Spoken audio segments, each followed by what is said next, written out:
आदाब, नमस्कार, अस्सलाम वालेकुम नाजरीन। पल पल न्यूज़ के न्यूज़ रूम से मैं हूं आपके साथ नदीम अकरम। मौलाना उमर गौतम को लेकर के उत्तर प्रदेश पुलिस द्वारा जो कहानी बनाई गई उसी के आधार पर मीडिया जो है अपनी खबरों को रखने पर तुला हुआ है। यहाँ वो सच्चाई को दिखाना नहीं चाहते और मौलाना उमर गौतम का मसला अब ऐसा हो चुका है कि अब ये भी देखना होगा कि कौन कौन रहबर सामने निकल करके आते हैं मौलाना उमर गौतम के लिए, क्योंकि मौलाना उमर गौतम का नाम जो है किसी से छिपा हुआ नहीं है और ऐसा कोई शख्स या शख्सियत नहीं है जिनके साथ मौलाना उमर गौतम ने काम ना किया हो। अब खुल करके लोग क्या क्या बोलेंगे इसके ऊपर हर किसी की नजर टिकी हुई है। और एक सवाल यह भी बनता है कि जैसे कि इससे पहले इंटरव्यू में हमने डॉक्टर जफरुल इस्लाम खान साहब से बात की थी तो उन्होंने खासतौर पर एक सवाल किया था कि वो तंजीमें कहाँ हैं जो बड़े बड़े उर्दू अखबारात में अपनी हेडिंग में अपनी बड़ी बड़ी तस्वीरें छाप लेती हैं, तब जाकर के ये लोग नजर आते हैं, पर जब जमीनी स्तर पर मुद्दों को उठाने का वक्त आता है तो ये तंजीमें कहीं ना कहीं गायब हो जाती हैं। अब खुल करके रहबर भी आगे आ रहे हैं और जब रहबर आगे आ रहे हैं तो सवाल ये खड़ा होता है कि आखिरकार दो फाड़ मौलाना उमर गौतम पर क्यों मची हुई है।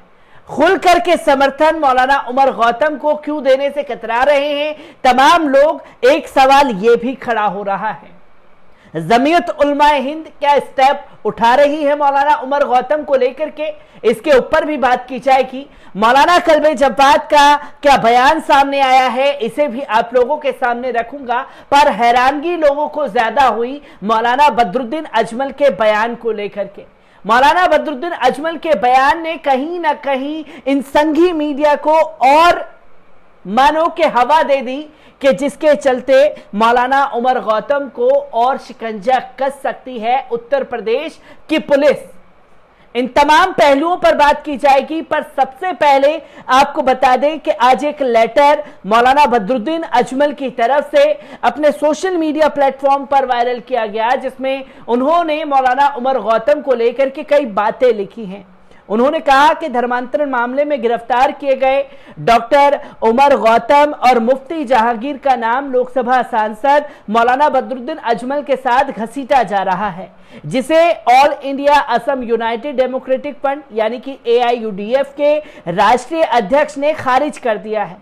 उन्होंने खुद को डॉक्टर उमर गौतम से अलग करते हुए एक बयान जारी किया है, जिसमें उन्होंने कहा है कि ये सब मेरे संस्थानों और मेरी पार्टी को बदनाम करने के लिए किया जा रहा है। असम की दुबरी लोकसभा सीट से सांसद मौलाना बदरुद्दीन अजमल द्वारा जारी किए गए बयान में कहा गया है कि जिस तरह से कुछ मीडिया संस्थान बेवजह मेरा नाम डॉक्टर मोहम्मद उमर गौतम के कथित धर्मांतरण मामले में घसीट रहे हैं, ये झूठे दावों के साथ मुझे, मेरी पार्टी और मेरे संस्थानों को बदनाम करने की कोशिश कर रहे हैं। उन्होंने कहा कि उमर गौतम के हवाले से मुझ पर लगाए जाने वाले आरोप निराधार हैं, ये मेरे नाम और प्रतिष्ठा को खराब कर रहा है। उन्होंने कहा है कि 1994 से 2002 की शुरुआत तक डॉक्टर उमर गौतम एक प्रशासक सह शिक्षक के रूप में मरकुजुल मारिफ एजुकेशन एंड रिसर्च सेंटर्स यानी कि दिल्ली से जुड़े हुए थे। वर्ष 2004 के अंत तक हमारा इंस्टीट्यूट जो है वो पूरी तरीके से मुंबई स्थानांतरित कर दिया गया। फिर डॉक्टर उमर गौतम हमसे अलग हो गए और बाद में उन्होंने IDC की स्थापना की। तब से मेरे और उनके बीच कोई आधिकारिक संबंध या लेन देन नहीं हुआ है। मौलाना बदरुद्दीन अजमल ने डॉक्टर उमर गौतम द्वारा संचालित इस्लामिक दवा सेंटर की फंडिंग करने के आरोप को भी खारिज कर दिया है। उन्होंने कहा है कि मैं ये भी दोहराता हूं कि मैंने IDC को कोई फंड नहीं दिया है और उनके संस्थान MRICK मुंबई में भी आज तक FCR पंजीकरण नहीं हुआ है, इसलिए विदेशी धन लेन देन का कोई सवाल ही नहीं है। उन्होंने कहा है कि हम अपनी कानूनी टीम से विचार विमर्श कर रहे हैं, जिसके बाद हम कुछ मीडिया संस्थानों के जरिए जो हमारे खिलाफ बातें बनाई गई हैं उसके खिलाफ मुकदमा करेंगे। पर ऐसे समय में मौलाना बदरुद्दीन अजमल का बयान कहीं ना कहीं मुसलमानों को अखर गया है, जो खुल करके मौलाना बदरुद्दीन अजमल की भी मुखालफत करते हुए नजर आ रहे हैं। इसी के साथ साथ जो सबसे स्ट्रांगली पॉइंट रखा गया है वो मौलाना कल्बे जव्वाद की तरफ से रखा गया है, क्योंकि अब ये समय है कि जब सभी लोगों को एक साथ आकर के अपनी बातों को रखना पड़ेगा। जब मुसलमान पूरे तौर से रहबरों की तरफ टकटकी लगाए देख रहे हैं कि हमारे रहबर किस तरीके से कदम उठाएंगे, इस पर सवाल बन रहा था। तो इस पर मौलाना कल्बे जव्वाद साहब ने भी अपनी बातों को रखा है। कल्बे जव्वाद ने कहा है कि यूपी एटीएस द्वारा गिरफ्तार कई बार सही नहीं होती है और इस पूरे मामले की निष्पक्ष जांच होनी चाहिए। साथ ही यह भी ध्यान में रखा जाना चाहिए कि किसी भी निर्दोष व्यक्ति को सजा ना मिले। इस मुद्दे पर आगे बोलते हुए मौलाना जव्वाद ने कहा कि जिन लोगों का धर्म परिवर्तन किया गया है उनके बयान दर्ज किए जाने चाहिए।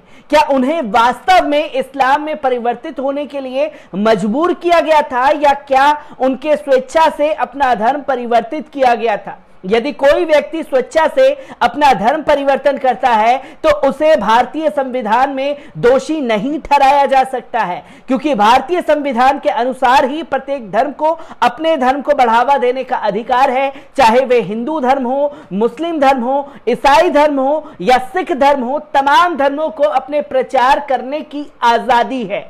तो इस्लाम में जबरन धर्म परिवर्तन नहीं किया जा सकता। इसके अलावा अगर किसी व्यक्ति को धर्म परिवर्तन के लिए मजबूर किया जाता है तो उस व्यक्ति को इस्लाम में शामिल नहीं माना जाता।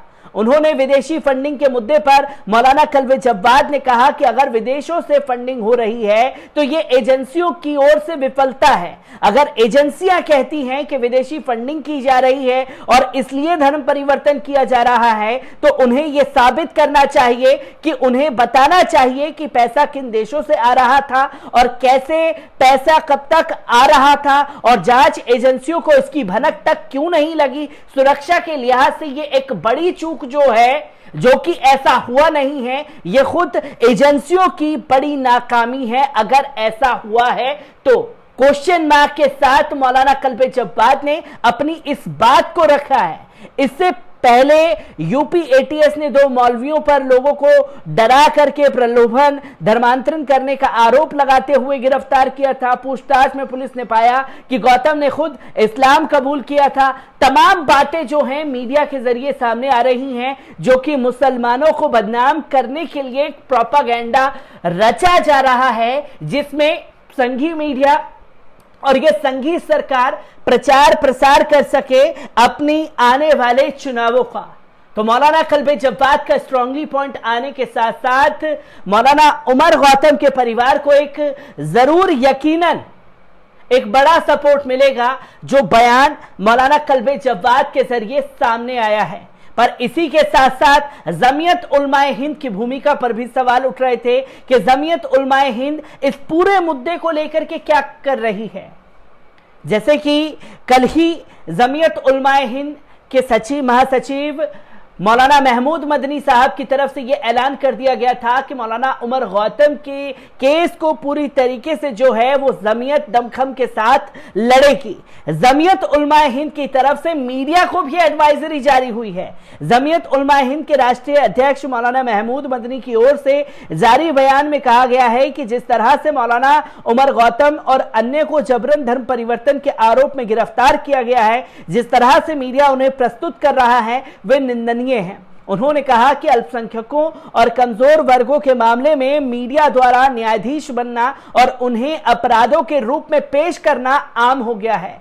तबलीगी जमात के प्रति भी ऐसा ही रवैया अपनाया गया था। इसका नतीजा यह होता गया कि जिन लोगों पर आरोप है कि उन्हें और उनसे जुड़े लोगों को काफी नुकसान उठाना पड़ता है और बाद में जब अदालतें उन्हें बरी कर देती हैं तो मीडिया खामोश हो जाती है। जमीयत उलमाए हिंद की तरफ अध्यक्ष ने कहा है कि हर किसी को अदालत न्याय पाने का अधिकार है, इससे कोई भी वंचित नहीं रह सकता। इसलिए जमीयत उलमाए हिंद ने उमर गौतम के बेटे अब्दुल्ला गौतम के अनुरोध पर उनके मामले को आगे बढ़ाने का फैसला किया है। मौलाना मदनी ने आगे कहा है कि अगर उन्होंने कुछ गलत किया है तो उनके लिए सजा तय करना कोर्ट का काम है और कोर्ट से हटकर कोर्ट बनना और दोषी पाए जाने से पहले किसी को दोषी ठहराना समाज के लिए खतरनाक है। और अगर मीडिया जो मौलाना उमर गौतम को लेकर के बदजुबानी कर रहा है उस पर रोक नहीं लगी तो जमीयत उलमाए हिंद की तरफ से एक बड़ी कार्रवाई की जाएगी उन मीडिया हाउसेस पर जो मुसलमानों की छवि ध्रुमिल करने का काम कर रहे हैं। मौलाना उमर गौतम को लेकर के दो फाड़ नजर आ रही है। जहां खुलकर के समर्थन मिल रहा है तो कई लोग अपने हाथ को पीछे खींचते हुए नजर आ रहे हैं, जिसमें मौलाना बदरुद्दीन अजमल के ऊपर अब मुसलमानों के सवालों की बौछार लगातार हो रही है। मौलाना उमर गौतम से जुड़े हर एक अपडेट को आप लोगों के साथ यूं ही साझा करता रहूंगा। दीजिए इजाजत, शुक्रिया।